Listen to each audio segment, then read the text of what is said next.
Hello everyone ស្វាគមន៍មកកាន់ការរៀនភាសាអង់គ្លេសតាមរយៈរូបភាពនៅក្នុងមេរៀននេះយើងនឹងរៀនអំពីការចង្អុលបង្ហាញនិងការហៅអញ្ជើញនរណាម្នាក់ទៅចូលរួមកម្មវិធីអ្វីមួយ Okay, let's get started. That'd be great. ពិតជាល្អណាស់ Here are some words you will learn to use. ទាំងនេះគឺជាពាក្យដែលអ្នកនឹងរៀនដើម្បីប្រើប្រាស់ am គឺជានៅ are គឺជានៅ art gallery វិចិត្រសាល beach ឆ្នេរសមុទ្រ bring យកមក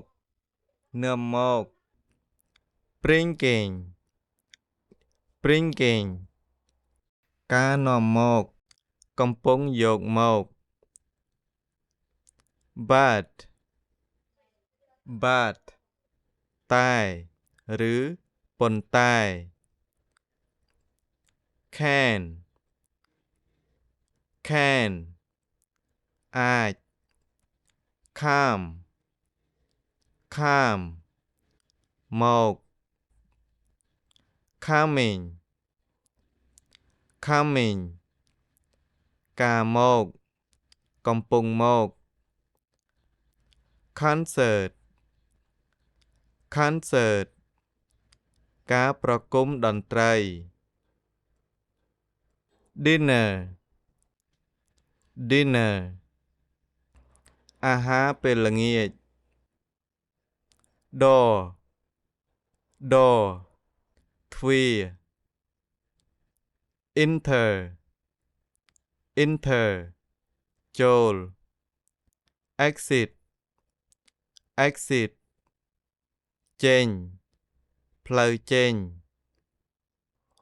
go ទៅ going កំពុងទៅការទៅ he គាត់ her គាត់ប្រើសម្រាប់មនុស្សស្រី him គាត់ I ខ្ញុំ in ក្នុង no ដឹងចេះ let's តោះ lunch អាហារថ្ងៃត្រង់ market ផ្សារ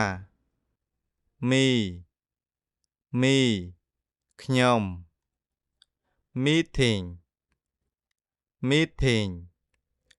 ឬ meeting កំពុងជួបការជួប movies ភាពយន្ត okay ឬយល់ព្រម out ចេញ party ឬ party ពិធីជប់លៀង picnic ការបរិភោគអាហារក្រៅផ្ទះ restaurant ភោជនីយដ្ឋាន she គាត់ឬនាង sure ប្រាកដ take យកនាំយក taking taking កំពុងយកការយក theater theater โรงភាពយន្ត them them ពួកគេពួកគាត់ they they ពួកគេពួកគាត់ to to ទៅកាន់ us us យើងពួកយើង we we យើងពួកយើង who who អ្នកណាឬនរណា you you អ្នកឬលោក អូខេអញ្ចឹងឥឡូវយើងបន្តមកទៀត Here are some phrases you will learn to use ទាំងនេះគឺជាឃ្លាមួយចំនួនដែលអ្នកទាំងអស់គ្នានឹងរៀនដើម្បីប្រើប្រាស់ How about How about ចុះយ៉ាងណាវិញ I'm afraid I can't I'm afraid I can't ខ្ញុំខ្លាចតែខ្ញុំមិនអាច I love to I love to ខ្ញុំចង់ទៅ That'd be great That'd be great វាពិតជាល្អណាស់ I love to but I can't I love to but I can't ខ្ញុំចង់ទៅដែរតែខ្ញុំទៅមិនបាន Would you like to come too Would you like to come too តើអ្នកចង់មកឬតើអ្នកចង់ទៅ Sorry I can't Sorry I can't សុំទោសខ្ញុំមិនអាច Here are some sentences you will practice ទាំងនេះគឺជាឃ្លាប្រយោគដែលអ្នកទាំងអស់គ្នានឹងអនុវត្ត I know him I know him ខ្ញុំស្គាល់គាត់ She knows me She knows me នាងស្គាល់ខ្ញុំ Bring your book Bring your book យកសៀវភៅរបស់អ្នកមក I'm taking my book I'm taking my book ខ្ញុំកំពុងយកសៀវភៅរបស់ខ្ញុំទៅ Come to my house Come to my house មកផ្ទះរបស់ខ្ញុំ He's going to Jim's house He's going to Jim's house គាត់កំពុងទៅផ្ទះរបស់ Jim អូខេអញ្ចឹងយើងបន្តមកទំព័រខាងក្រោមទៀត Who is Who is អញ្ចឹងទម្រង់កាត់របស់ who is គឺ whose whose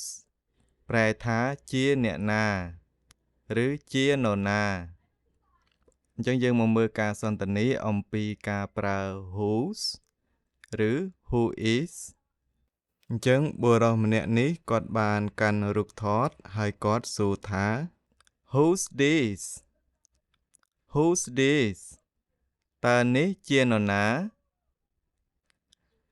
I don't know I don't know ខ្ញុំមិនដឹងទេអូខេអញ្ចឹងបុរសនេះគាត់និយាយថា I know him It's Jim ខ្ញុំស្គាល់គាត់គាត់ឈ្មោះ Jim អញ្ចឹងនេះគឺជា Jim ដែលគាត់និយាយថា He knows me He knows me គាត់ស្គាល់ខ្ញុំអូខេឥឡូវនេះស្ត្រីម្នាក់នេះគាត់បានកាន់រូបថតរបស់ Peggy ដែលជាប្រពន្ធរបស់ Jim ហើយស្ត្រីម្នាក់នេះគាត់និយាយថា I know her I know her ខ្ញុំស្គាល់គាត់ ចឹង Becky គាត់និយាយថាម៉េច She knows me She knows me គាត់ស្គាល់ខ្ញុំ ឥឡូវនេះគាត់កាន់រូបថតរបស់ Tom ហើយនិង Anne ចឹងគាត់និយាយថា I know them I know them ខ្ញុំស្គាល់ពួកគេចឹង Tom ហើយនិង Anne និយាយថា She knows us She knows us គាត់ស្គាល់ពួកយើងឥឡូវនេះពួកគាត់ទាំងពីរនាក់និយាយព្រមគ្នាថា We know them We know them យើងស្គាល់ពួកគេហើយ Tom និង Anne ក៏និយាយថា They knows us They knows us ពួកគាត់ស្គាល់យើងអូខេយើងបន្តមកទៀត I am ទម្រង់កាត់របស់ I am គឺ am ប្រែថាខ្ញុំគឺឬខ្ញុំជា He is ចឹងទម្រង់កាត់របស់ he is គឺ his គាត់គឺឬគាត់ជាចឹងយើងមកមើលការសន្ទនាអំពីការប្រើ I am ឬ am Come មកបានចឹងគាត់ហៅក្មេងស្រីនេះមក Come ចឹងក្មេងស្រីនេះគាត់តបវិញថា I'm coming ខ្ញុំកំពុងមកឬខ្ញុំកំពុងទៅហើយ Go ទៅ I'm going ខ្ញុំកំពុងទៅហើយ Bring your book យកសៀវភៅរបស់ឯងមកចឹងក្មេងស្រីនេះគាត់បានកាន់សៀវភៅមកហើយក៏និយាយថា I'm bringing my book ខ្ញុំកំពុងយកសៀវភៅរបស់ខ្ញុំមក Take your book យកសៀវភៅរបស់ឯងទៅ I'm taking my book ខ្ញុំកំពុងយកសៀវភៅរបស់ខ្ញុំទៅហើយអញ្ចឹងគាត់បានអញ្ជើញបរិសុទ្ធនេះឲ្យមកលេងផ្ទះរបស់គាត់ Come to my house មកផ្ទះរបស់ខ្ញុំមកអញ្ចឹងបរិសុទ្ធនោះក៏បានដើរមកផ្ទះរបស់គាត់ហើយគាត់ក៏បាននិយាយថា He's coming to my house គាត់កំពុងមកផ្ទះរបស់ខ្ញុំហើយនារីម្នាក់នេះគាត់បានចង្អុលទៅកាន់បរិសុទ្ធនោះហើយក៏និយាយថា He's going to Jim's house គាត់កំពុងទៅផ្ទះរបស់ Jim អូខេអញ្ចឹងយើងបន្តមកទៀត They are អញ្ចឹងទម្រង់កាត់របស់ they are គឺ their ប្រែថាពួកគេគឺជា We are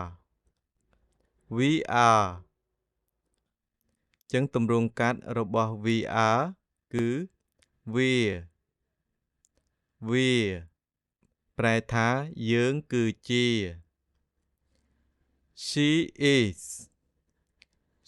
អញ្ចឹងទម្រង់កាត់របស់ she is គឺ she's គាត់គឺជាឬនាងគឺជា She's coming to my house នាងកំពុងមកផ្ទះរបស់ខ្ញុំហើយបុរសនោះក៏បានបន្ទោថា She's going to Jim's house She's going to Jim's house នាងកំពុងទៅផ្ទះរបស់ Jim ឥឡូវនេះបុរសនោះហើយនិងស្ត្រីនោះកំពុងតែដើរទៅកាន់ផ្ទះរបស់ Jim អញ្ចឹង Jim ក៏បាននិយាយថា They're coming to my house They're coming to my house ពួកគាត់កំពុងមកផ្ទះរបស់ខ្ញុំអញ្ចឹងបុរសហើយនិងស្ត្រីនោះក៏បាននិយាយព្រមគ្នាថា We're going to Jim's house We're going to Jim's house ពួកយើងកំពុងទៅផ្ទះរបស់ Jim ចឹងឥឡូវនេះគាត់កាន់សៀវភៅដើរទៅផ្ទះរបស់ Jim ហើយ Jim ក៏បាននិយាយថា He's bringing his book to my house He's bringing his book to my house គាត់កំពុងយកសៀវភៅរបស់គាត់មកផ្ទះរបស់ខ្ញុំហើយស្ត្រីនោះក៏បាននិយាយថា He's taking his book to Jim's house He's taking his book to Jim's house គាត់កំពុងយកសៀវភៅរបស់គាត់ទៅផ្ទះរបស់ Jim អូខេអញ្ចឹងកន្លែងនេះយើងត្រូវបំពេញតើយើងត្រូវបំពេញថាម៉េចអញ្ចឹងយើងមើលរូបទាំងអស់គ្នាស្ត្រីម្នាក់នោះគាត់បានកាន់សៀវភៅហើយកំពុងដើរមកផ្ទះរបស់ Jim អញ្ចឹង Jim គាត់និយាយថា She's bringing her book to my house She's bringing her book to my house គាត់កំពុងយកសៀវភៅរបស់គាត់មកផ្ទះរបស់ខ្ញុំអញ្ចឹងបុរសនោះក៏បាននិយាយថា She's bringing her book to Jim's house She's bringing her book to Jim's house គាត់កំពុងយកសៀវភៅរបស់គាត់ទៅផ្ទះរបស់ Jim អញ្ចឹងយើងបន្តមកទៀតឥឡូវនេះបុរសនោះគាត់បានកាន់កាមេរ៉ាហើយដើរទៅផ្ទះរបស់ Jim អញ្ចឹង Jim ក៏និយាយថា He's bringing his camera to my house He's bringing his camera to my house គាត់កំពុងយកកាមេរ៉ារបស់គាត់មកផ្ទះរបស់ខ្ញុំហើយស្ត្រីនោះក៏បាននិយាយថា He's bringing his camera to Jim's house He's bringing his camera to Jim's house គាត់កំពុងយកកាមេរ៉ារបស់គាត់ទៅផ្ទះរបស់ Jim ឥឡូវនេះស្ត្រីនោះក៏បានកាន់កាមេរ៉ាហើយដើរទៅកាន់ផ្ទះរបស់ Jim អញ្ចឹង Jim និយាយថា She's bringing her camera to my house She's bringing her camera to my house គាត់កំពុងយកកាមេរ៉ារបស់គាត់មកផ្ទះរបស់ខ្ញុំអញ្ចឹងបុរសនោះក៏បាននិយាយបន្តថា She's bringing her camera to Jim's house She's bringing her camera to Jim's house នាងកំពុងយកកាមេរ៉ារបស់នាងទៅផ្ទះរបស់ Jim អូខេអញ្ចឹងយើងបន្តមកទំព័រមួយទៀត Deadwood Deadwood អញ្ចឹងទម្រង់កាត់របស់ Deadwood គឺ Deaded Deaded ប្រែថាដែលនឹង I would I would អញ្ចឹងទម្រង់កាត់របស់ I would គឺ I'd I'd ខ្ញុំនឹង Cannot Cannot អញ្ចឹងទម្រង់កាត់របស់ Cannot គឺ Can't Can't Can't ឬ Can Can ប្រែថាមិនអាច Adore Adore ទ្វារ enter enter ស្មើនឹង come in come in ចូល exit exit ស្មើនឹង go out go out ចេញអូខេអញ្ចឹងយើងបន្តទៅកាន់តពមួយទៀតអញ្ចឹងស្ត្រីម្នាក់នេះគាត់បាននិយាយទូរស័ព្ទដើម្បីអញ្ជើញមិត្តភ័ក្តិរបស់គាត់អញ្ចឹងគាត់និយាយថា Would you like to come to my house Would you like to come to my house តើអ្នកចង់មកផ្ទះរបស់ខ្ញុំទេអញ្ចឹងមិត្តភ័ក្តិរបស់គាត់ក៏បាននិយាយមកវិញថា Yes I love to ចាខ្ញុំចង់ទៅ I love to ខ្ញុំចង់ទៅ That'd be great That'd be great ពិតជាល្អណាស់ Sure Sure ប្រាកដណាស់ Okay Okay ប្រែថាអូខេឬយល់ព្រមអញ្ចឹងគាត់ក៏បាននិយាយទូរស័ព្ទទៅកាន់មិត្តភ័ក្តិរបស់គាត់ផ្សេងទៀត Would you like to come to my house Would you like to come to my house តើអ្នកចង់មកផ្ទះរបស់ខ្ញុំទេអញ្ចឹងមិត្តភ័ក្តិរបស់គាត់ក៏បានបដិសេធ Sorry I can't Sorry I can't សុំទោសខ្ញុំមិនអាចទៅបានទេឬខ្ញុំទៅមិនបានទេអញ្ចឹងមិត្តភ័ក្តិរបស់គាត់ម្នាក់ទៀតក៏បានបដិសេធដែរ Thank you but I'm afraid I can't Thank you but I'm afraid I can't អរគុណតែខ្លាចតែខ្ញុំទៅមិនបាន I love to but I can't I love to but I can't ខ្ញុំចង់ទៅណាស់តែខ្ញុំមិនអាចទៅបានអូខេអញ្ចឹងយើងបន្តមកទៀត Would you like to come to Would you like to come to អញ្ចឹងយើងប្រែថាតើអ្នកចង់ទៅ